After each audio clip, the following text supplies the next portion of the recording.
welcome sa ating travel and mentoring. So welcome to Bulgaria. So here is 5 kilometers, mga cypress tree. Yan, 5 kilometers. Ito, ang haba papuntang Bulgaria. Our mentoring lesson for this week is setbacks.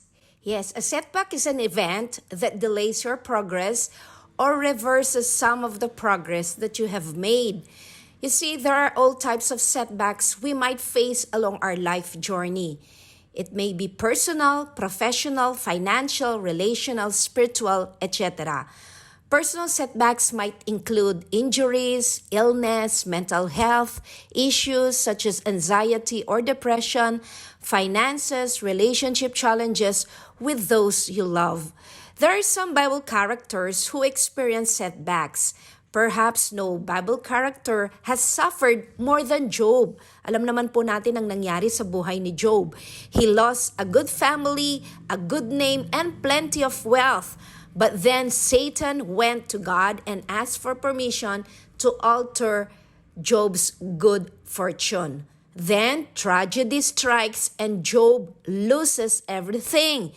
Meaning to say, his children, his wealth, his livestock, his crops, even his health, and even the relationship of his wife and friends.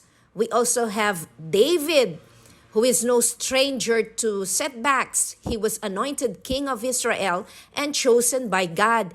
And yet he was tormented King Saul, who chased David for many years, trying to kill him. Another is Moses, who suffered several instances of hard times.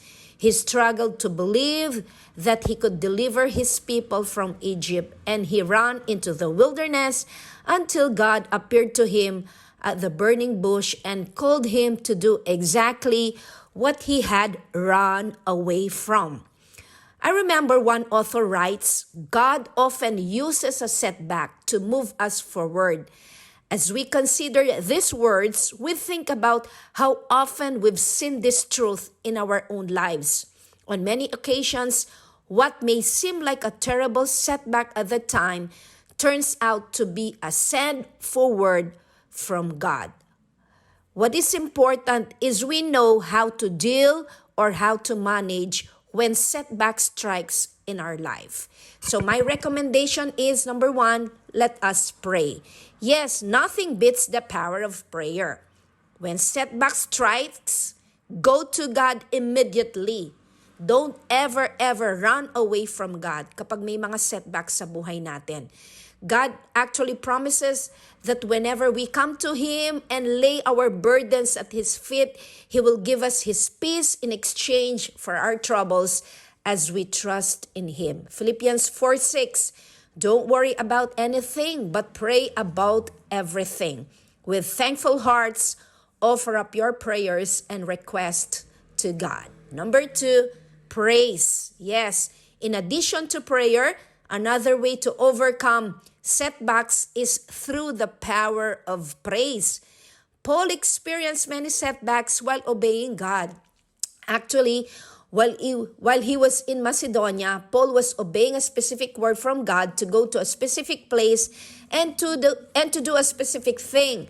He and Silas were beaten and humiliated. At mababasa po natin yon sa Acts chapter 16, verses 22 to 25. Where they were thrown in prison and placed in stocks. Yes, this is clearly a big time setback. But they sang praises to God. Paul and Silas did not allow their circumstances to cause them to doubt God's will for their lives. Number 3, patience. As we all know, patience is a virtue. Yes, we need patience in the face of setback. When terrible circumstances happen to people, many begin to question God. Did you know that when Job experienced setbacks, he's held up in James 5:11 as an example of patience? My friends, follow the example of the prophets who spoke for the Lord. They were patient even when they had to suffer.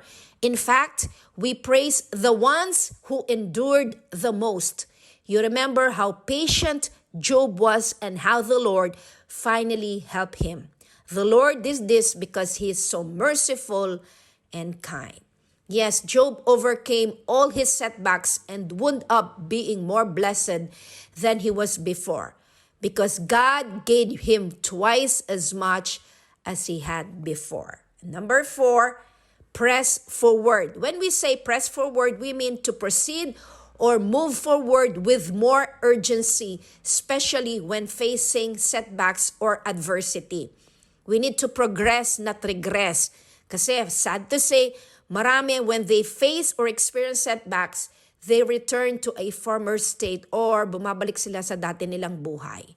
Philippians 3:13 to 14 recommends us, "No, dear brothers and sisters, I have not achieved it," Paul says, "but I focus on this one thing, forgetting the past and looking forward to what lies ahead.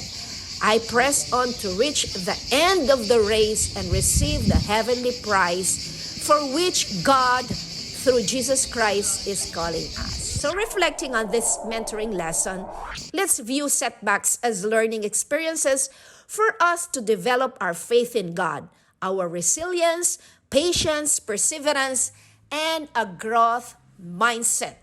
So next time you experience a setback, know that God is setting you up for a greater blessing. The setbacks become setups when you are patient, face setbacks with courage, obey God, and stay confident in His call on your life. God bless everyone. Until our next mentoring.